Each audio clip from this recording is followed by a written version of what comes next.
Hello students, आज की इस वीडियो में जिन टॉपिक्स पर हम काम करेंगे टॉपिक्स हैं फार्मूले of integration from chapter number 19 indefinite integrals from the book R D Sharma. बेटा अभी तो हम फार्मूले बेसिक है, ये इन फार्मूलों को हमें याद करना है। ये फार्मूले याद होंगे तभी हम इंटीग्रेशन के चैप्टर में क्वेश्चन को इजिली सोल्व कर पाएंगे। बेसिक डेफिनेशन इंटीग्रेशन, इसका मीनिंग समझ रहे हैं। पहला meaning, integration is inverse of derivative. इस तरीके से याद रखते हैं। फॉर एग्जाम्पल से मतलब क्लियर कर रहा हूं। साइन एक्स का डेरिवेटिव हम सभी जानते हैं कोस एक्स, साथ में कोई भी कांस्टेंट हो, सी आर्बिट्रेरी कांस्टेंट, सी 1 है तो भी डेरिवेटिव 1 0 होगा, साइन का डेरिवेटिव कोस। सी 2 है, साइन एक्स का डेरिवेटिव कोस और 2 का डेरिवेटिव 0। सी 3 है, साइन एक्स का डेरिवेटिव कोस, 3 का डेरिवेटिव 0। तो हर केस में यही बनेगा। तो C belongs to R, C is any arbitrary constant. तो साइन एक्स प्लस सी का डेरिवेटिव क्या होगा? Cos x. डेरिवेटिव इधर इनवर्स बन के आएगा, तो inverse of derivative is integration.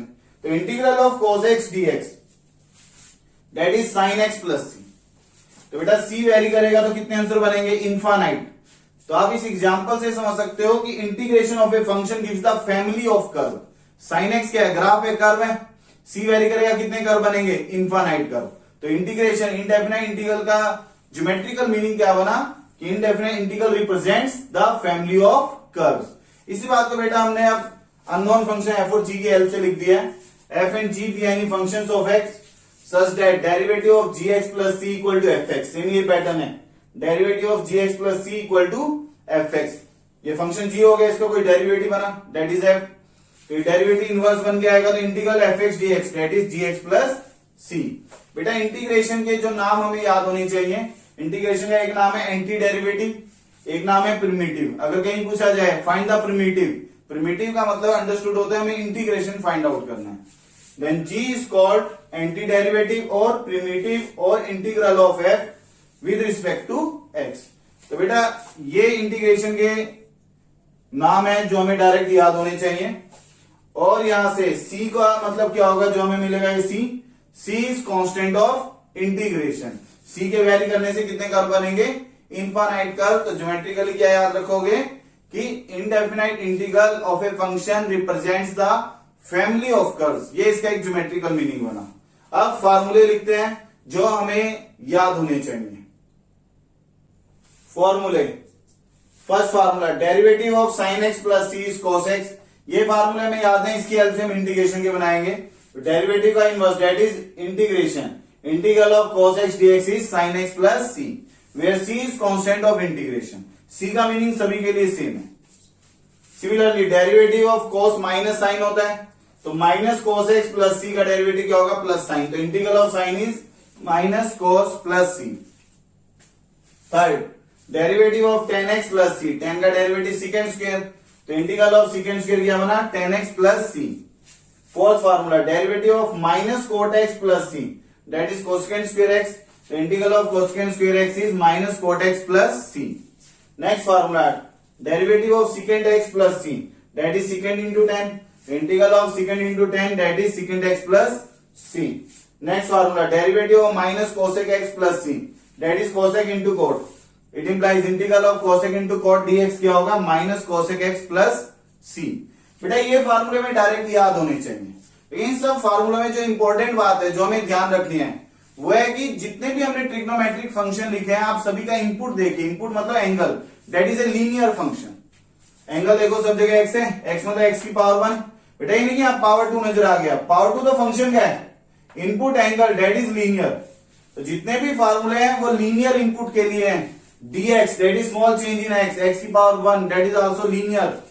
तो जितना भी हम काम कर रहे हैं ट्रिग्नोमेट्री में याद रखना वो सभी में इनपुट क्या है? लीनियर। काफी स्टूडेंट्स ये गलती करते हैं, ये याद होता है cos का इंटीग्रल साइन, कहीं पर मिल जाता है cos x स्क्वायर का इंटीग्रल तो डायरेक्ट लिख देते हैं sin x square plus c। बेटा अगर sin x square plus c integral है तो उसका डेरिवेटिव cos x स्क्वायर बनना चाहिए। sin x स्क्वायर का डेरिवेटिव क्या बनेगा? cos x square into x square का डेरिवेटिव 2x।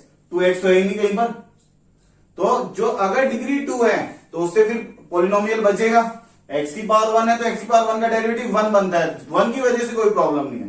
तो याद क्या रखना है? फार्मूले सिर्फ वैलिड है तब जब इनपुट क्या हो ट्रिग्नोमेट्रिक फंक्शन का लीनियर पॉलिनोमियल। ये बात इंपॉर्टेंट है, ये याद रखनी है और ये फार्मूले डायरेक्ट याद होने चाहिए। 6 फार्मूले हमने लिखे हैं, लेकिन 6 में एक बात हम समझेंगे कि साइन और कॉस के इंटीग्रेशन तो मिल गए, लेकिन टेन, कोट, सिकेंड, कोसेकेंड, इन 4 के इंटीग्रल अभी नहीं मिले। सिकेंड कोसेकेंड का नहीं है, इंटीग्रल किसका है, सिकेंड स्क्वायर कोसेकेंड स्क्वायर का मिला, secant into tan, cosec into cot का मिला। तो सिर्फ 2 ही फार्मूले मिले हैं डायरेक्ट साइन और कॉस के, बाकी जो 4 है बेटा याद भी रखना है, उन चारों के इंटीग्रल लॉग की टर्म्स में बनते हैं। रिमेनिंग 4 के इंटीग्रल भी लिखते हैं, लॉग की टर्म्स में बनेंगे, जो हमें याद रखने होंगे। Next formula, derivative of log mod x plus सी। बेटा लॉग का डेरिवेटिव होता है 1/x। ये गलती मत करना, मॉड है तो यहां मॉड लिख दो, कि एक्स पॉजिटिव हो या नेगेटिव, दोनों केस में ये 1/x ही बनता है। तो इंटीग्रल ऑफ 1/x dx क्या बनेगा, लॉग मॉड एक्स प्लस सी। और लॉग कब डिफाइन रहेगा, जब एक्स क्या रहे, नॉन जीरो। पॉजिटिव हो या नेगेटिव, मॉड की वजह से लॉग डिफाइन हो जाएगा, पॉजिटिव बनेगा। तो एक्स जीरो के केस में लॉग क्या रहेगा, नॉट डिफाइन, तो डोमेन से सिर्फ जीरो हटेगा। नेक्स्ट बेटा, अब मेन मोटिव था हमारा टेन, कॉट, सिकेंड, कोसेकेंड, इनके इंटीग्रेशन क्या है। लॉग सिकेंड एक्स का डेरिवेटिव देखते हैं। मैंने ये बताया बेटा मोड नहीं आएगा, मोड की वजह से लॉग वेल डिफाइंड हो जाता है। 1/सिकेंड और सिकेंड का डेरिवेटिव कितना बनेगा, that will be secant into 10, ये बनेगा। और सी का डेरिवेटिव 0 है, सिकेंड से सिकेंड कैंसिल, तो क्या बचा 10x। तो इंटीग्रल ऑफ 10x का फॉर्मूला मिल गया। तो यहां से integral of 10x dx that is equal to log secant plus सी। ये इसका फॉर्मूला बना बेटा, लॉग की टर्म्स में बना है। कुछ बुक में माइनस लॉग कोस भी लिखा होता है, रीजन सिंपल है, सिकेंड मतलब 1/cos, कोस का इनवर्स, इनवर्स पावर में आएगा तो पावर लॉग की वजह से मल्टीप्लिकेशन में आ जाएगी। Next formula, derivative of log sine x plus सी। बेटा लॉग की वजह से क्या बनेगा, 1/sin, और साइन का डेरिवेटिव क्या होगा, cos x। सी का डेरिवेटिव तो 0 हो गया, cos/sin कितना बनेगा, cot x। तो it implies integral of cot x। बेटा यहां पर cot x नहीं लिख रहा हूं मैं, अब ये अंडरस्टूड है, cos/sin cot, तो cot का integral cot x dx equal to log of mod sin x plus सी। तो 10 और cot के दोनों के इंटीग्रेशन मिल गए। अब किसके लिए काम करना रह गया है, सिकेंड और cosecant. 10th formula, derivative of log secant plus 10 plus सी। बेटा लॉग की वजह से डेरिवेटिव क्या बनेगा, 1/सिकेंड प्लस 10, ये बना, 10 के साथ एंगल है x। फिर सिकेंड का डेरिवेटिव, सिकेंड का डेरिवेटिव बनेगा सिकेंड इंटू 10, प्लस के बाद है 10, तो 10 का डेरिवेटिव हो गया सिकेंड स्क्वायर, और प्लस सी का डेरिवेटिव 0। बेटा न्यूमरेटर से हमें कॉमन मिल गया सिकेंड, सिकेंड कॉमन करेंगे, ब्रैकेट में बचेगा 10 प्लस सिकेंड, डिवीजन में भी यही है, सिकेंड प्लस 10।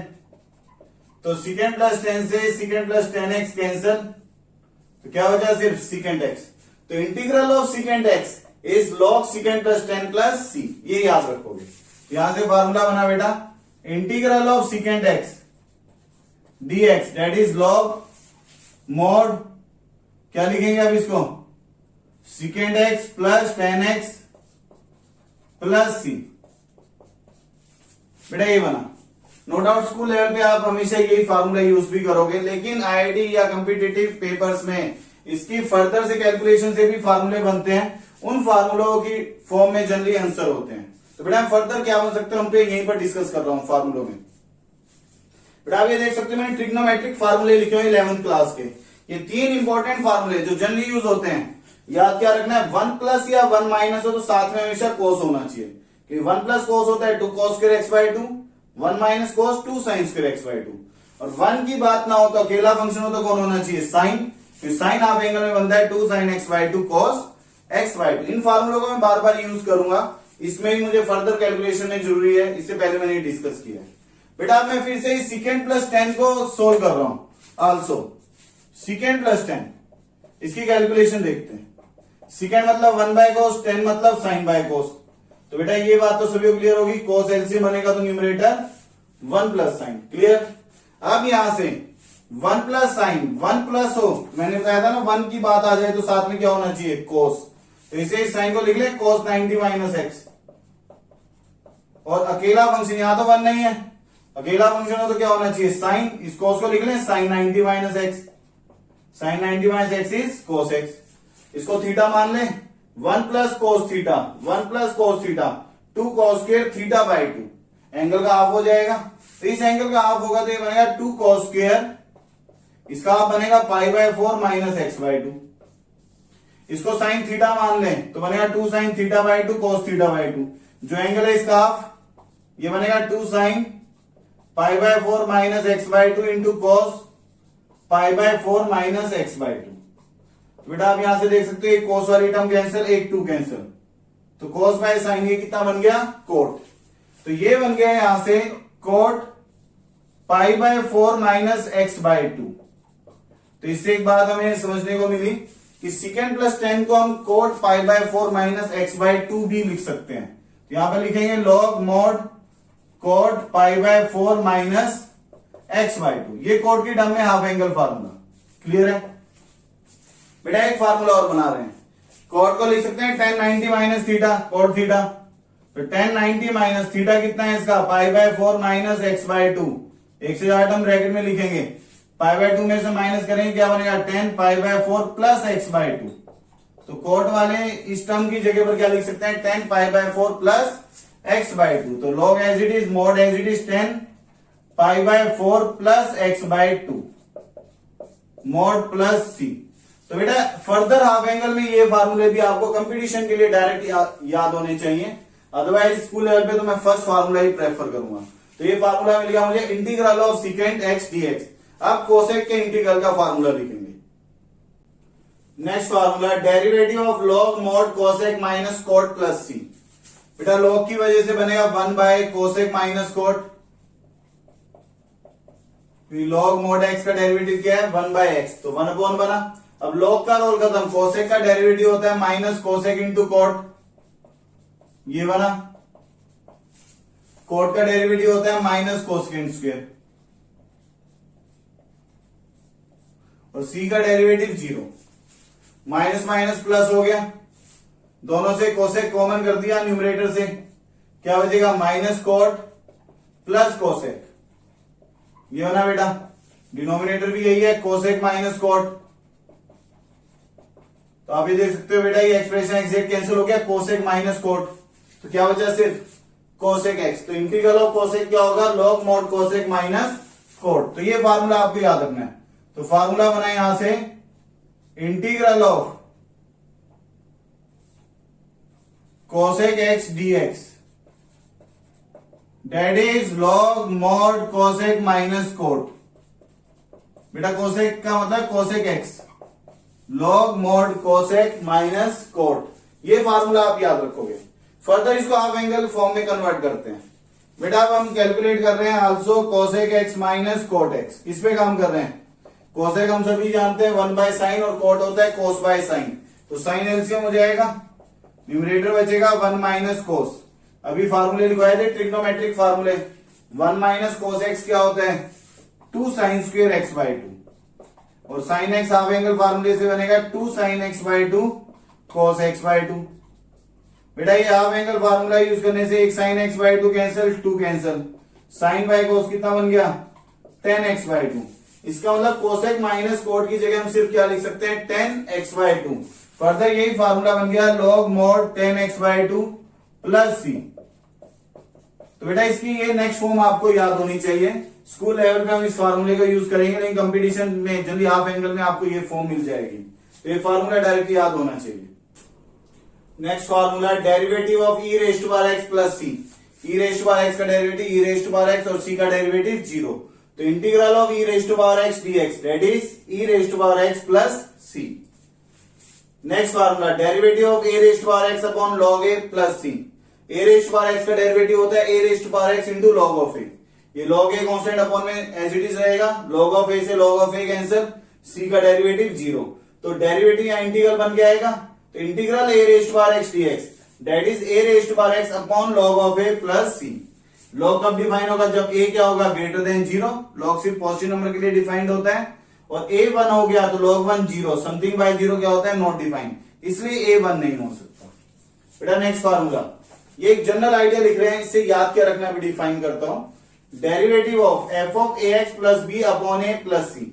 एफ का डेरिवेटिव क्या होगा, f dash a x plus b, फिर एफ का रोल खत्म, ए एक्स प्लस बी का डेरिवेटिव ए अपॉन का constant as it is, a से ए कैंसिल हो गया, तो integral of f dash a x plus b d x that is f of a x plus b upon a plus C.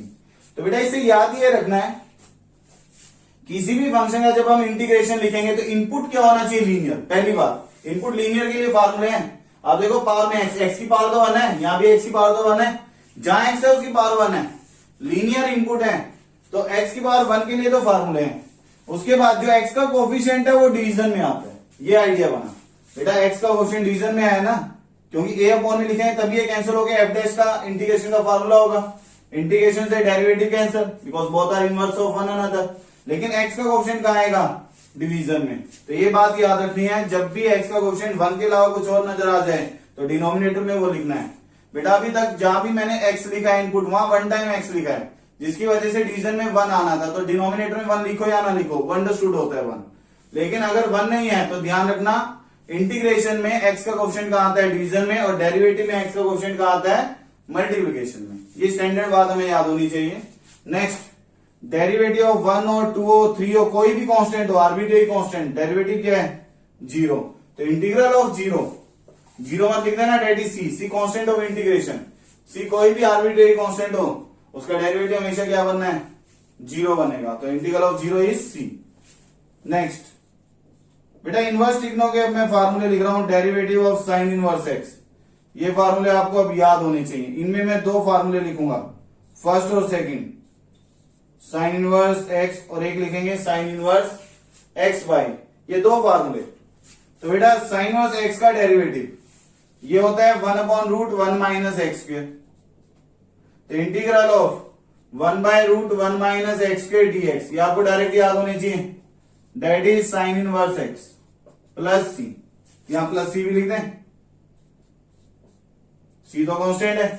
Sign inverse का input सिर्फ x है, bracket में नहीं लिखा है कि एक्स प्लस सी ब्रैकेट में, साइन इनवर्स का इनपुट सिर्फ एक्स प्लस सी अलग है। सिमिलरली अगर मैं यहां पर लिखता हूं साइन इनवर्स एक्स बाई ए, तो बेटा इसका डेरिवेटिव बनेगा 1/√1 माइनस एक्स बाई ए का होल स्क्वायर, फिर एक्स बाई ए का डेरिवेटिव 1/a और सी का डेरिवेटिव 0। ए स्क्वायर एलसीएम हो गया, ए स्क्वायर रूट से बाहर आएगा तो ए बनकर इसको कैंसिल करेगा, तो क्या बच गया 1/√a square minus x square. तो बेटा यहां से फार्मूला बन गया 1/√a square minus x square dx। इसका फार्मूला आप याद रखोगे, sine inverse x by a plus c. यहां पर a कितना है 1, तो a को 1 रखूंगा तो साइन इनवर्स x बाई 1 यही बनेगा। तो अगर a की जगह पर कोई और कांस्टेंट है तो ये फार्मूला याद रखना, साइन इनवर्स क्या बनता है x बाई ए। बेटा एक्स स्क्वायर मतलब लीनियर का होल स्क्वायर, इन बातों का ध्यान रखना, लीनियर का होल स्क्वायर है ये नहीं कि कहीं पर एक्स की पावर 4 हो। काफी स्टूडेंट क्या करते हैं, एक्स की पावर 4 नजर आएगा उसको एक्स स्क्वायर का होल स्क्वायर लिख देंगे, √1 माइनस एक्स की पावर 4, काफी ये लिख देते हैं साइन इनवर्स एक्स स्क्वायर, क्योंकि एक्स स्क्वायर का स्क्वायर है। बेटा लीनियर का होल स्क्वायर है ये, क्योंकि sign inverse x square derivative क्या होगा, अगर यहाँ एक्स स्क्वायर है तो एक्स स्क्वायर डेरिवेटिव 2x भी आएगा ना एक्स्ट्रा, यहाँ कहां 2x है। तो इस बात का ध्यान रखना, इस एक्स स्क्वायर का मतलब क्या है, लीनियर का होल स्क्वायर। ये बातें इंपॉर्टेंट है जो याद होनी चाहिए। तो ये साइन इनवर्स के डेरिवेटिव के फार्मूले और फर्दर उसका integration. Next formula, derivative of cos inverse x plus c that is -1/√1 minus x square. ये डेरिवेटिव का फार्मूला है। बेटा इसको याद रखने का तरीका एक ये भी है, अगर आपको इनवर्स ट्रिग्नोमेट्री का फार्मूला याद हो, sign inverse x plus cos inverse x क्या होता है π/2, तो दोनों तरफ डिफरेंशिएट करेंगे, राइट में π/2 तो कांस्टेंट है, उसका डेरिवेटिव 0 हो जाएगा। तो डेरिवेटिव ऑफ कॉस इनवर्स क्या बनेगा, minus of derivative of sine inverse, क्योंकि साइन इनवर्स राइट में आएगा तो माइनस हो जाएगा। तो इसलिए जो साइन इनवर्स का डेरिवेटिव होता है उसमें माइनस अप्लाई करने से किसका डेरिवेटिव बन जाता है, कॉस इनवर्स का। तो यही सेम था साइन इनवर्स का, बस माइनस नहीं था, तो यहां पर क्या आ गया माइनस। तो integral of -1/√1 minus x square dx that is cos inverse x plus c. Next formula, derivative of cos inverse x by plus सी। बेटा मैं कुछ डोमेन वगैरह नहीं लिख रहा हूं इसके लिए, क्योंकि डोमेन का मतलब क्या है, कॉस इनवर्स का इनपुट कहां से कहां तक होना चाहिए, -1 से 1, और जब इसका आंसर बना तो यहां पर 1 और -1 पर समथिंग बाय 0 नॉट डिफाइन हो जाएगा, तो ओपन -1 से 1 यूज करेंगे। तो ये सब रिस्ट्रिक्शन अभी इन सब पर नहीं जा रहे हैं, वो सब कंपटीशन के टाइम पर ज्यादा ध्यान रखेंगे। फिलहाल तो हमें फार्मूले याद होने चाहिए, उन सब के बारे में डिस्कस करता हूं। Derivative of cos inverse x y plus सी, तो -1/√a² - x², सेम आइडिया जो साइन इनवर्स का डेरिवेटिव लिखा था, साइन इनवर्स एक्स वाई का। तो -1/√a² - x² dx is cos inverse x y plus c. Next formula derivative of tan inverse x plus सी, ये बनता है 1/1 प्लस x², तो integral 1/1 plus x² dx is tan inverse x plus सी। बेटा अब next derivative of 1/tan inverse x y plus c, 1/a तो constant है, tan inverse की वजह डेरिवेटिव क्या बनेगा 1/1 प्लस x/a का होल स्क्वायर। अब tan इनवर्स का रोल खत्म, x/a का डेरिवेटिव इंटू में कितना आएगा 1/a, ये बन गया बेटा।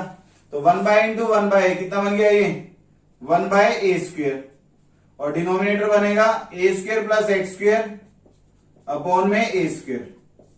बेटा आप देख सकते हो a² से a² कैंसिल हो गया, तो 1/, कितना बचा a² प्लस x², तो डेरिवेटिव यहां पर इनवर्स बन के आएगा, तो integration of 1/a² plus x², a² plus x² लिखो या x² plus a², both are same thing, x² मतलब लीनियर का होल स्क्वायर, तो ये बन गया 1/a tan inverse x y. बेटा फर्दर एक बात और आप याद रखोगे, सिर्फ sine inverse x by cos inverse x by फार्मूले जो बने इंटीग्रेशन के, वहां साथ में 1/a नहीं है, लेकिन जब tan inverse cot inverse secant inverse cosecant inverse में हम a की बात करेंगे एक्स बाई आएगा, तो याद रखना वहां सभी में 1/a मल्टीप्लिकेशन में। तो अब यहां से similarly tan inverse plus cot inverse 5/2 होता है, तो इसी आइडिया से डेरिवेटिव ऑफ बेटा 19th का first formula, derivative of cot inverse x कितना लिखेंगे -1/1 प्लस x², साथ में क्या लिखते हैं कांस्टेंट ऑफ इंटीग्रेशन, कोई भी कांस्टेंट। तो अब यहां से integral of -1/1 plus x² dx that is cot inverse x plus c.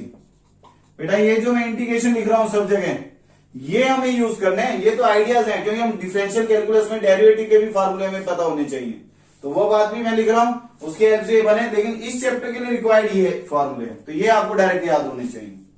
Next derivative of same idea 1/a cot inverse x by plus c that is -1/a² plus x², तो integral बन गया -1/a² plus x² dx that is 1/a cot inverse x by plus सी। तो बेटा यहां तक फार्मूले याद होने चाहिए। Next formula derivative of second inverse x plus c that is 1/mod x root x² -1, तो इंटीग्रल बना 1/mod x root x² -1 dx is equal to secant inverse x plus c. Next formula derivative of 1/a secant inverse x by plus c that is 1/mod x root x² -a², it implies integral of 1/mod x root x² -a² dx is equal to 1/a secant inverse x by. बेटा same फार्मूले में बस plus की जगह क्या है minus हो, तो आंसर किसमें आएगा कोसेक इनवर्स की टर्म्स में। बेटा अब एक बात मुझे यहां से एक्सप्लेन करनी है, ये तो आपको डायरेक्ट याद रखने हैं फार्मूले, बुक्स जनरली यहां पर मोड नहीं लिखती, लेकिन मोड लिखना कंपलसरी है, मैं इसका रीजन डिस्कस कर रहा हूं, एक ग्राफ में डिस्कस कर रहा हूं नोट बनाकर, y equal to cosecant inverse x, इसका ग्राफ डिस्कस कर रहा हूं बेटा। ग्राफ मैं ये मान रहा हूं कि आप ITF इनवर्स ट्रिग्नोमेट्रिक फंक्शन पढ़ चुके हो, वहां पर इसका ग्राफ देखना आपको समझ आ जाएगा। इसका डोमेन है 1 ऑनवर्ड और -1 के लेफ्ट में, +1 के राइट और -1 का लेफ्ट, और मैक्सिमम वैल्यू इसकी π/2 तक, और मिनिमम है -π/2 तक, और 0 पे ओपन है, तो इसका ग्राफ 1 पे π/2 इधर बनता है बेंड करेगा, और -1 पे -π/2, तो ये ग्राफ इधर 0 पे ये नॉट डिफाइन ऐसे टेंड करेगा। कुछ ऐसा ग्राफ है बेटा, आप कोसेक इनवर्स का ग्राफ देखना, ITF चैप्टर आप पढ़ चुके हो, वहां पर इसका ग्राफ है, तो ऐसा ग्राफ मिलेगा आपको y equal to cosec inverse x का 1/1/2। इनवर्स तभी एग्जिस्ट करेगा जब फंक्शन बाइजेक्टिव हो, तो वहां पर इस आइडियाज डिस्कस किए हैं मैंने। तो अब यहां से बेटा डेरिवेटिव का मतलब क्या है, स्लोप फाइंड आउट करना, स्लोप ऑफ टेंजेंट। तो टेंजेंट बनाओ आप किसी पॉइंट पर, मैंने ग्राफ के इस पॉइंट पर टेंजेंट बनाया, एक्स एक्सिस के साथ इसका एंगल क्या है obtuse, tan of obtuse angle क्या होगा, नेगेटिव, तो इसका डेरिवेटिव नेगेटिव आएगा। अब इस ब्रांच पे बनाओ किसी पॉइंट पे टेंजेंट, ये टेंजेंट बनाता हूं तो एक्स एक्सिस तो यहां कट गया, एंगल कैसे देखा जाता है, एंटी क्लॉकवाइज, ये भी ऑब्ट्यूज, तो इसका मतलब इसका डेरिवेटिव क्या आएगा, नेगेटिव। किसी भी ब्रांच के किसी और पॉइंट पे भी बनाओगे तो भी ऑब्ट्यूज एंगल आएगा, इधर इस पॉइंट पर बनाओगे तब भी एंगल क्या बनेगा, ऑब्ट्यूज, एंटी क्लॉकवाइज देखना है। तो tan ऑफ ऑब्ट्यूज एंगल होता है नेगेटिव, क्योंकि tan थीटा का मतलब ही स्लोप है। तो अब आप ये देख सकते हो बेटा, अगर मैं सपोज करूं या मोड नहीं लिखता, रूट हमेशा पॉजिटिव होता है। अगर x की वैल्यू में -2 रखूंगा तो -2 -1 बाय -2 प्लस हो गया है, तो रूट पॉजिटिव है, पॉजिटिव आंसर है, आंसर हमेशा नेगेटिव आना है। इसी यहां मोड कंपल्सरी है, क्योंकि x पॉजिटिव है या नेगेटिव, मोड क्या करेगा, positive, root positive, positive into positive, positive, -1 upon positive क्या होगा, ओवरऑल नेगेटिव। क्योंकि हर पॉइंट पर जब भी आप टेंजेंट बनाओगे तो एक्स एक्सिस के साथ एंगल क्या है, ऑब्ट्यूज, और tan of obtuse angle that is the negative slope, that's why mode compulsory है, क्योंकि मोड x नेगेटिव भी होगा, मोड पॉजिटिव बनाएगा, और ये माइनस इसको ओवरऑल हमेशा क्या रखेगा, नेगेटिव। तो इस बात का ध्यान रखना बेटा, बुक में मोड है या नहीं, बट मोड बनाना कंपल्सरी है। और इस टाइप के फार्मूले बुक्स में आपको मिल भी जाएंगे, इनके प्रूफ थ्योरेटिकल टर्म्स में बना रखे हैं, x ग्रेटर देन 1 के लिए अलग सोल्व किया, x लेस देन -1, उतना आपको नहीं करना है प्रैक्टिस, डायरेक्ट फार्मूले याद होने चाहिए, और ग्राफिकल विजन इंपॉर्टेंट है। ये बात अगर आपको समझ आती है तो बेस्ट है। तो बेटा यहां तक के फार्मूले आप प्रैक्टिस करेंगे, एक्सरसाइज में अप्लाई करेंगे। Exercise 19.1 question number 1 6 part, evaluate integral 1 by cube root of x square dx। बेटा स्कूल लेवल पे कोई भी इंटीग्रेशन का क्वेश्चन होगा, पहले आप उसका नाम i लिखोगे, i denotes integration, integral, let i equal to 1 upon x square का क्यूब रूट, क्यूब रूट मतलब पावर 1/3। बेटा इसको न्यूमरेटर में लिखेंगे तो x की पावर ये 2/3 है, न्यूमरेटर में आएगा तो -2/3, तो ये x की पावर n का इंटीग्रेशन हो गया, x लीनियर है, लीनियर की पावर कोई भी कांस्टेंट, तो x की पावर n dx का फार्मूला हम जानते हैं, x की power n+1 upon n+1 plus c, n not equal to -1, क्योंकि n -1 होगा तो x इनवर्स मतलब 1/x, 1/x स्पेशल केस है, उसका इंटीग्रेशन क्या बना था, log mod x। तो बेटा x की पावर n, तो इस फार्मूले से क्या कमेंट करेंगे, x की power n+1 upon n+1 plus c, तो बेटा ये बनेगा 1/3, 3 न्यूमरेटर में आएगा, 3 टाइम x की पावर 1/3 प्लस c। देखिए हर क्वेश्चन के लास्ट में लिखोगे आप ये, where c is constant of integration, ये मस्ट है बेटा, कांस्टेंट ऑफ इंटीग्रेशन, ये इसका आंसर होगा। बेटा ये फार्मूले लॉग की प्रॉपर्टीज है, आप जानते हो, रिपीट किया मैंने, लॉग के बेस और टर्म सेम हो, ये बेस और ये टर्म, बेस और टर्म सेम हो तो आंसर 1 होता है। पावर में लॉग की एक प्रॉपर्टी है, x की पावर log y, कोई भी कांस्टेंट हो, तो ये टर्म और ये टर्म, log की टर्म है या y, ये तो बेस है, ये जो x टर्म है और ये y टर्म, ये टर्म्स इंटरचेंज करते हैं तो भी आंसर सेम रहता है। ये बात याद रखना, पावर में लॉगरिथम नजर आए, बस एक ही प्रॉपर्टी है कि टर्म्स इंटरचेंज करने पर आंसर सेम रहेगा। बेटा इसी क्वेश्चन का 8th part, log x with base x dx, integral है, आई नाम लिख लिया, बेस और टर्म सेम है तो ये कितना बन गया, 1 का इंटीग्रेशन क्या होगा, x, क्यों x का डेरिवेटिव कितना होता है, 1 का इंटीग्रेशन 0 मत लिख देना, हम डेरिवेटिव नहीं लिख रहे हैं, 1 का इंटीग्रेशन x, क्योंकि x का डेरिवेटिव 1, x प्लस c, फिर से क्या लिखोगे लास्ट में, where c is constant of integration,